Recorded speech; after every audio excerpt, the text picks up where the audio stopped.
পাপ লুকানোর চেষ্টা করে কোনোদিন সফল কাম হতে পারে না। পাপের কথা স্বীকার করে যদি কেউ তা ত্যাগ করার চেষ্টা করে তবে তার পক্ষে সফলতা লাভ করা স্বাভাবিক। হযরত আলী রাদিয়াল্লাহু আনহু। সব দুঃখের মূল এই দুনিয়ার প্রতি অত্যাধিক আকর্ষণ। হযরত আলী রাদিয়াল্লাহু আনহু। যে নিজে সতর্কতা অবলম্বন করে না, দেহরক্ষী তাকে বাঁচাতে পারে না। হযরত আলী রাদিয়াল্লাহু আনহু। হীন ব্যক্তির সম্মান করা ও সম্মানীয় ব্যক্তির অপমান করা একই প্রকার দোষের।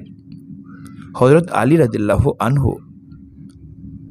বুদ্ধিমান ও সত্যবাদী ব্যক্তি ছাড়া আর কারো সঙ্গ কামনা করো না। বুদ্ধিমানেরা কোনো কিছু প্রথমে অন্তর দিয়ে অনুভব করে, তারপর সে সম্বন্ধে মন্তব্য করে, আর নির্বোধেরা প্রথমে মন্তব্য করে, এরপর পরে চিন্তা করে। অভ্যাসকে জয় করাই পরম বিজয়।